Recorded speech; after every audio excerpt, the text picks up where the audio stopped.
Alright, it's been about a month since I did one of these guide videos, but here I am, back at it again with another one. I've realized that you guys had a little too much fun playing League recently, so I just had to ruin it for you and the enemy team. So here I have for you, presenting Gunner Gangplank. You may be asking to yourself, well, what is a gunner? Well, I'll explain it to you right here. Gunners are leaders of small man groups who operated the artillery on the pirate ship. They watch for the safety of their men and usually aim the cannons themselves. It would take years of practice to become a good gunner on a military ship. It was even harder on pirate ships because pirates rarely want to destroy other ships, but rather just to disable them. Just for one cannon to operate efficiently, 4 to 6 men were required to aim, fire, reset, swab, and load. So today I have for you Gunner Gangplank. Well, you will be the sole leaders of the cannons upon your ship to control the seas of the rift. But what makes this build different from any other Gangplank build? Well, for this build, you're going to want to maximize your effectiveness of your ultimate, essentially your cannon. Now, to officially maximize the effectiveness of your ultimate, you're going to want to build maximum ability power. And obviously, you're going to want to play Gangplank in the jungle. Similar to your control of the 7 seas, you're going to want to have control of the entire map. So playing him top lane, where you're least likely to roam, is one of the most inefficient ways to play Gangplank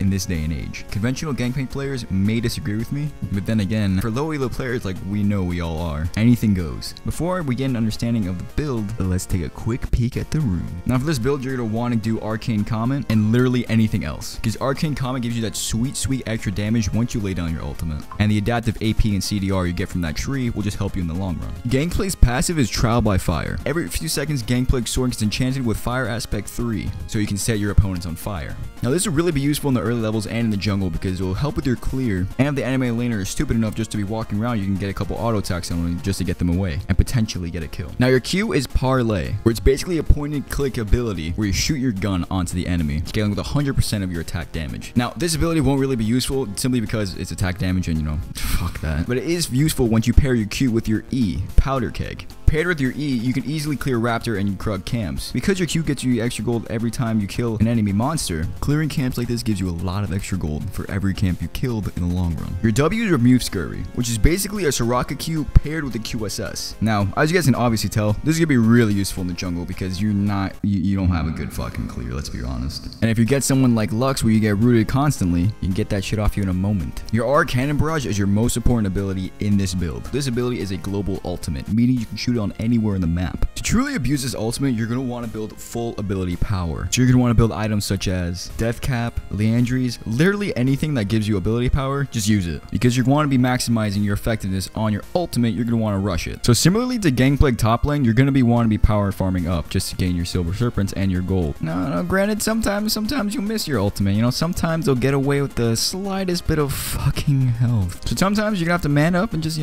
continue playing the game. It's okay. No reason to fret over little things, No need to fret. Obviously, one of Gangplank's most essential items is Triforce from his initial build. That's because of his Sheen proc on his passive. However, because you're going AP, you have the ability to go opt for Lichbane. Now, you may think this is a troll build, but in reality, it's not that bad, and it's pretty fun. Early game, you're not gonna have a good time. That's with all Gangplank, let's be real. In the end, when you're max build, just better jungler wins. Simple as that. All right, that's all I got for you guys today. Good night.